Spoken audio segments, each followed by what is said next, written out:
and I can't get a job. I got fired from my job last Thursday.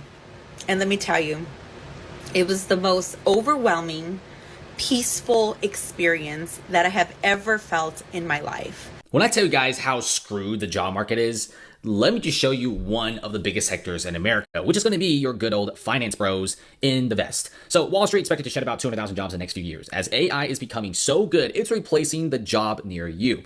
I'm dead serious about this because there's already been big examples, like for example, DBS Bank earlier this year cut like 4,000 workers because AI. So you have a lot of tasks that are very simple and very repetitive in the banking industry. I mean, it's finance. There's like a lot of accounting stuff. There's even some IT stuff. A lot of it is either being outsourced to other countries, so goodbye job, or they're being replaced by AI, which means nobody's getting that job. I mean, even IBM has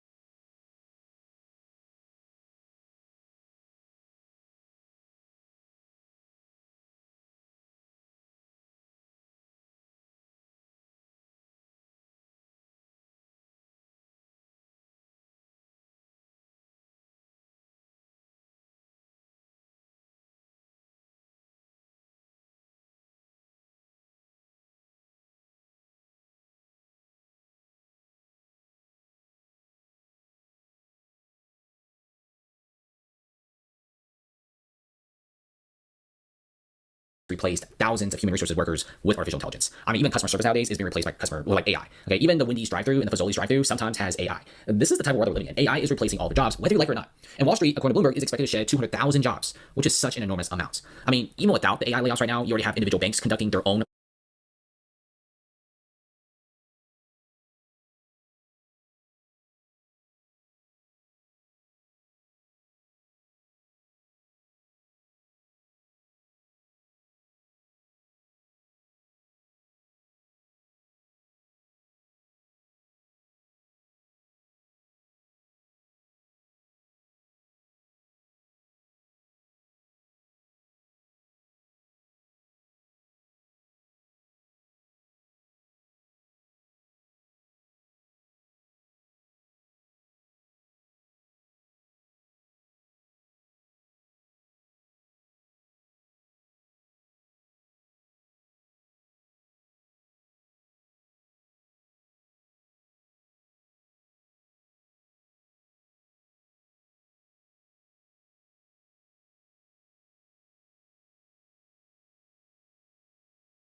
crazy layoffs like Morgan Stanley earlier this year firing about 2,000 employees. That's just the tip of the iceberg when you start comparing it with big guys like Citigroup. Basically they're like, you know what, let's just eliminate everyone. And they're firing 20,000 positions by next year. We'll be saving $2.5 billion. It also intends to shed another 40,000 when it lists its Mexican consumer units, Banamex, in a public offering. So we're going to be seeing some of the biggest layoffs happening from some of these big banks. And yes, banks are laying off people, but they're also firing people indirectly. When banks shrink down, other banks start shrinking down, businesses kind of shrink down. And there's a lot of industries that are adjacent to these big banks. And right now, for all the people out there, engineers and tech guys alike, and also finance bros, if you want a job in the banking industry, because the banking industry isn't just finance, there's also IT, there's also software engineers, engineers that work in this field, it is so incredibly difficult. Just like a few days ago, I saw this Reddit post of like this Fidelity software engineering job in Boston, Massachusetts. Very good job. 1,600 people applied to it, and 81% of them had master's degree. So how are we supposed to compete with that? The job market is so cooked right now. This is such an employer's market, and it's going to be even more of an employer market as more people are losing their jobs. Check out some of these videos, guys. I need y'all to be so real with me. Is it even possible to get jobs right now? It's been almost 4 months now. I'm rigorously applying to jobs. I am overqualified for half the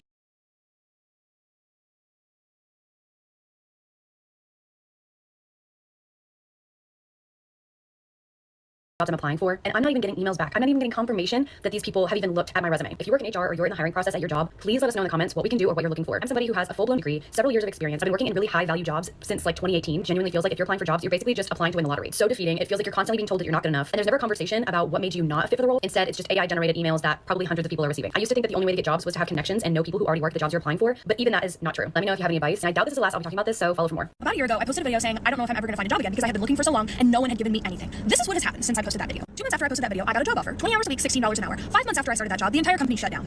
2 months after that company shuts down, I get another job. I'm a dog walker. The most they can give me is about $300 of work per week. So I get another job. I am a petition circulator. I work 40 hours a week, $19 an hour. I'm great at it. This is amazing. I'm finally making a decent amount of money, and the Florida government passes a law that all but bans petition circulating. So now I'm back to dog walking, which again pays about $300 a week. I have a bachelor's degree. I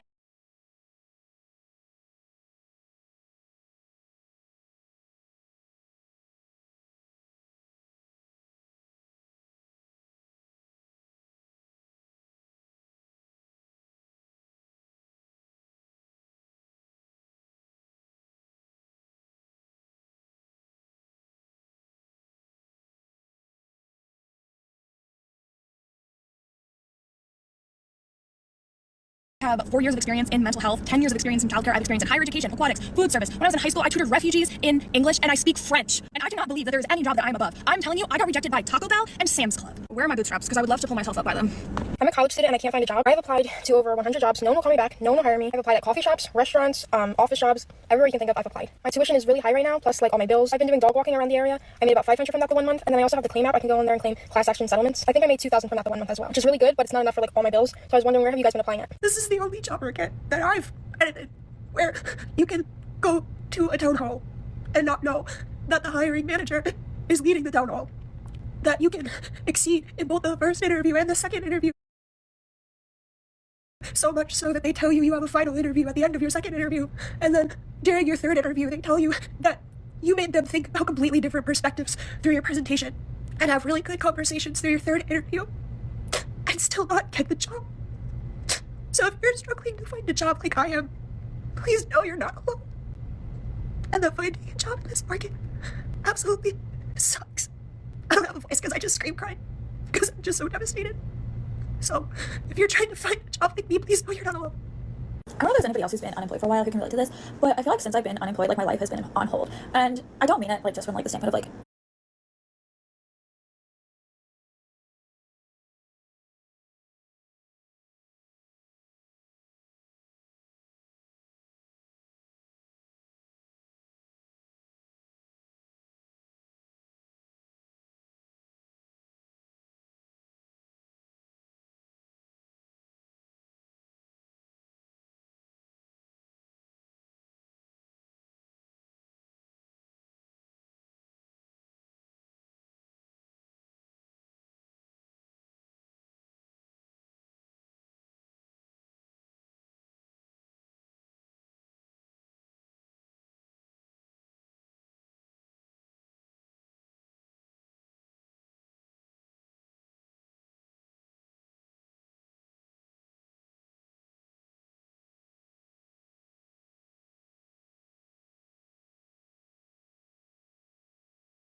financially like, oh, I don't have a job, like I can't afford it. But I feel like I can't do anything until I get a job. Like I have so many like hobbies and things that I want to try, and I like tell myself like, oh, like once I get a job I can do it. Like it's almost like there's like this sense of guilt. Like I can't enjoy my life unless I have a job, and I know that that's not true. Like there's so many things like beyond working, and you can still like do your hobbies even if you're unemployed. But I just feel like I almost like can't enjoy my life until I get a job. Like I have to get a job in order to enjoy life, and I don't know if I'm the only one who feels like that. It is really hard to find a job in Australia in 2025, and I cannot stress it enough. If you have no experience in anything, nothing to show on your CV, it's going to take you months to find a job. There are a lot of workshops in Australia that people go to try and find a job, but realistically, you need to have something to show on your CV. There's no point going to a workshop, but then you have nothing to show to any employer. Do you know what I mean? Like, you need to do things before you come to Australia now in 2025 because it's too hard to start from scratch here, and there is too much competition. There is work in manual jobs because that's usually what Australians don't want to do, meaning there's a skill shortage, meaning there's jobs there. So if you're able to get some experience back home, even if it's a couple of nights a week, in anything, waitressing, dish pit, whatever you can think of that is manual, try and do it because they can show to an employer that you already know what you're doing and they don't have to train you. You are going to beat competition. It's just really good to have some sort of skills when you come here because that means you'll be able to make income straight away, pay your rent. You know, it can be very stressful when you're having to pay bills and you can't find any work. If you have multiple college degrees and you're applying and no one will hire you, and you get to an interview and no one will hire you, you're not crazy. It's because of your college degrees. You don't have to believe me. You can test this. Go to your resume, backspace, until your college degree is no longer on there.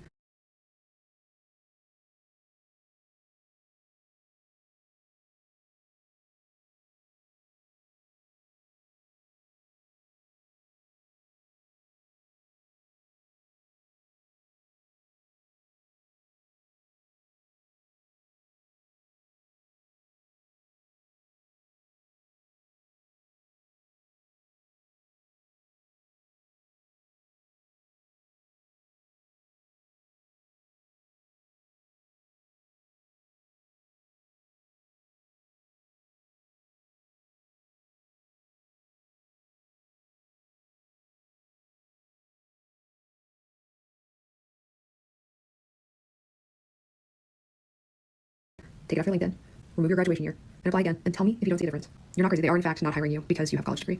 And not to say I told you so, but I did. Literally 3 years ago, last year, I said, college graduates, they're going to go around you. The businesses, the companies, they're going to go around you because your degrees are not just worthless. They're actively negatively impacting you. All they do is make you believe, they create the expectation that you will make more than you actually will with no real skills because college doesn't teach you real skills and there's no set criteria of skills that college, that the employers know that you're going to get if you come with a college degree. They're just not. You have a college degree from some minor state university, you have a college degree from a community college, you have a college degree from Harvard. There's no set level of skills. They have no idea what that means. They have no idea. Tell me what that skills is universal among those people. It means nothing. It means nothing. All it means to them is that one, you are going to turn over faster because statistically you do. Degree people turn over 39% less. 39% less. That's really attractive to employers because hiring and churn is really expensive. There's been a study done that shows that especially new college graduates come in and they think that they're smarter than everyone else. And shocker, people don't like to work with people like that. The other thing is that you, and it's not really your fault, but you have inherited a terrible economy and you need to make more money. And you also now have to service this ridiculous debt burden because college tuition doubles every 9 years. And because of that, you're going to be extremely dissatisfied when you take a job that you don't think is paying you what you're worth, but you're not really worth that. The college just told you that you were because you're spending money at the college. So take it off, remove your graduation year so they don't bias it out, and tell me if that doesn't make a difference. It will. Well, friends, the update has arrived. I said fuck that job. Well, actually, they fired me. And you don't want nobody.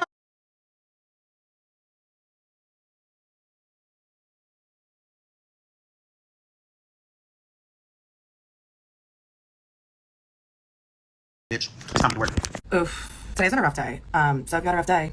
I stand with you. I have been unemployed since the beginning of the year, and I have probably applied for like, I'm not even kidding, like at least like 500 jobs. Like the amount of applying and just working so hard just to get a rejection has just been so debilitating. And as someone who built a career, it's like, you're like, what am I doing wrong? Like, what is happening? But the market is just so tough right now, and it's pretty tough to stay positive. I work in marketing. I absolutely love it. I built a career in it, and specifically at Influencer and Social Hub, I've been the most involved the last few years. I picked up a UGC role for a company. I'll actually be posting for it on here, which I'm excited to do in the next few weeks. But yeah, I think I'm just gonna lean more into like posting on here because I'm like, I don't know what else to do. I'm just like, I feel like I'm working so hard and I'm not getting any results, so maybe I gotta lean more into this. Anyway, if you're struggling, then know that you're not alone. Love y'all. Okay, so 118 people joined Rise in June. That's 118 people that are unemployed or struggling to find their professional footing that joined Rise, which makes me happy and sad at the same time. Okay, like I'm happy they found me, but why are there so many talented people struggling to find work out there? And I know I share a lot about the stories and like the emotional experience, but I started collecting data with every new member, and I'm gonna start sharing the numbers behind it all so you get a better picture of what unemployment is really like. So a vast majority of our new members have between 10 and 20 years of work experience in the field that they want to work in. 89% are women. Let's go, girls. Okay, 51% have been unemployed for over 12 months. 11% have applied to over 1,000 jobs. Okay, and while most of them are prioritizing spending on bills like rent, mortgage, utilities, all of the like basic human needs, over half of our new members set aside a budget for mental health. So therapy, any kind of support, because they know that in this job market, you need to stay sane no matter what. He just looked up and the white man's